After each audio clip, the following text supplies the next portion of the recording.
The 13th annual Starrcade welcomes its partners from the East in New Japan Wrestling with a unique format, which features both promotions in a singles best-of-7 series showdown, with the winning promotion to be awarded the International World Cup.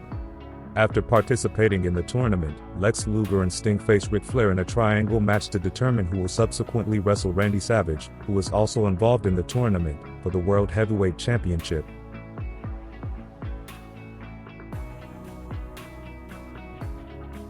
Starrcade 95 opens with the first match of the series for the Cup, between Jushin Thunder Liger and the newest member of the Four Horsemen, Chris Benoit. Liger and Benoit trade holds and moves until they fall to the floor. Liger does a somersault off the apron and later gives Benoit a head scissors and a kick.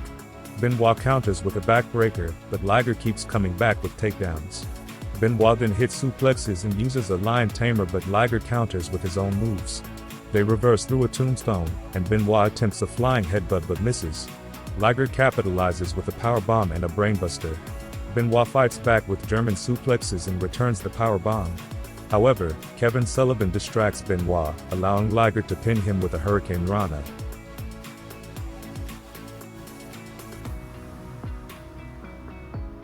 The series continues between Koji Kanemoto for NJPW and Alex Wright for WCW. Koji and Wright engage in a wrestling match filled with various moves. Koji targets Wright's leg with takedowns, while Wright retaliates with uppercuts. The action shifts outside the ring, where Wright dives onto Kanemoto. Koji then performs stiff kicks and dropkicks Wright out of the ring.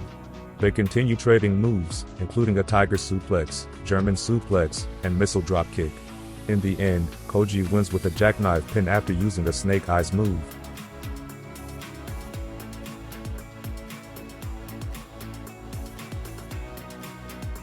Lex Luger takes on Masahiro Chono in the next WCW New Japan Challenge. Luger starts the match using headlocks and shoulder blocks before press slamming Chono. Chono responds with forearms and kicks, but Luger manages to regroup. He teases a test of strength and rams Chono into the corners. Chono fights back with a suplex, kicks, a sleeper hold, and the STF, but Luger reaches the ropes. Chono then hits a Mafia kick and attempts a flying axe handle, but Luger elbows him, and finishes by putting Chono in the torture rack, leading to Chono's submission.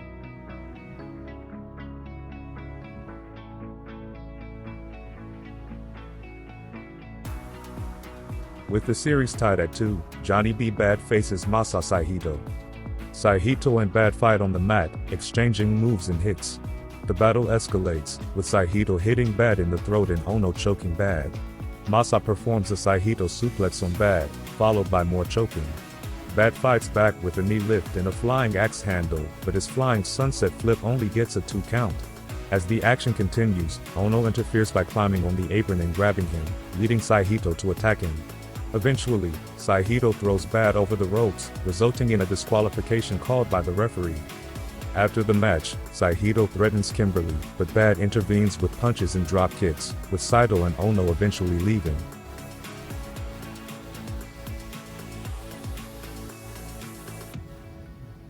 In match number 5, Eddie Guerrero faces Shiro Atani.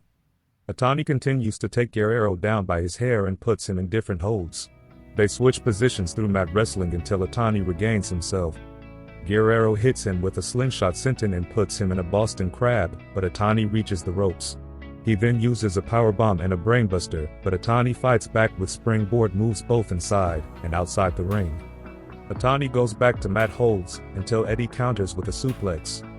After Atani responds with a springboard wheel kick, they climb to the top rope, where Eddie hits a Super Frankensteiner and follows it with a splash mountain bomb. They continue to fight in and out of the ring, and Atani reverses an apron suplex before hitting Eddie with a springboard dropkick, though Atani gets a cut on his nose. They then exchange pin attempts until Atani wins with a 3 count.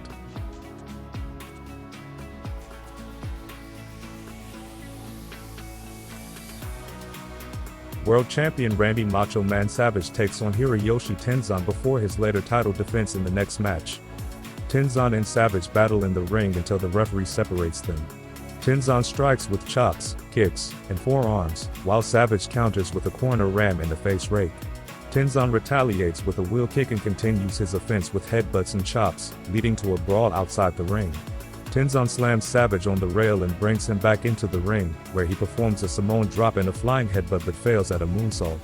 Savage then executes an apron suplex and a flying elbow to win the match.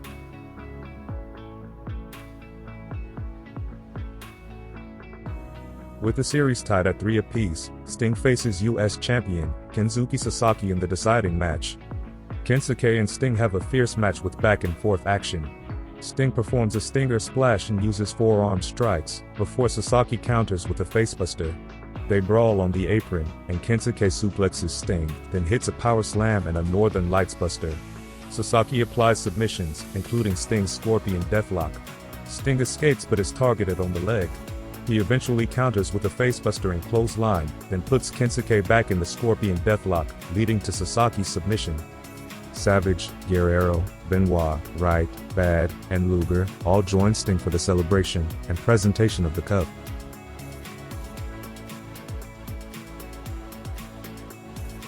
Sting and Lex Luger return for their second encounter of the night.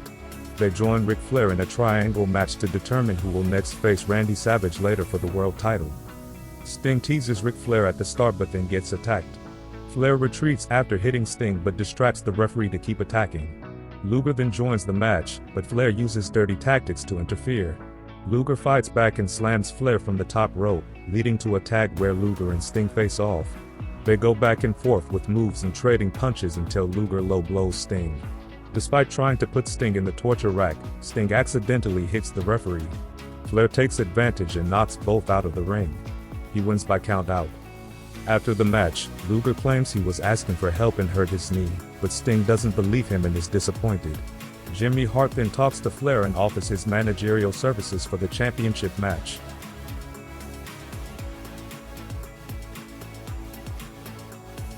Finally, Randy Savage returns to face Ric Flair for the World Heavyweight Championship. Savage surprises Flair with a backslide, leading to a back-and-forth fight with chops and punches. Flair whips himself into a Flair flip but counters Savage's flying axe handle with a punch.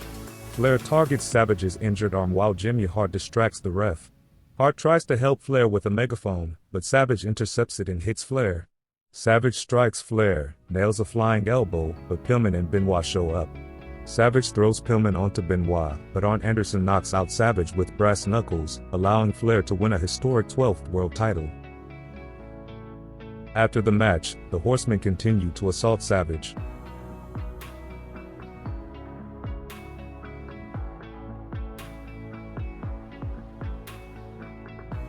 After the broadcast, the one-man gang defeated Kensuke Sasaki in controversial fashion for the United States title.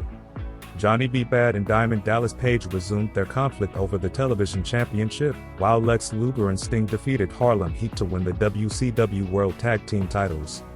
After his historic win at Starrcade, Ric Flair would lose the World Championship back to Randy Savage the following month on an episode of Monday Nitro, setting up a rematch in the cage at Super Brawl 6, where Hulk Hogan and the Giant also have a much-awaited return showdown.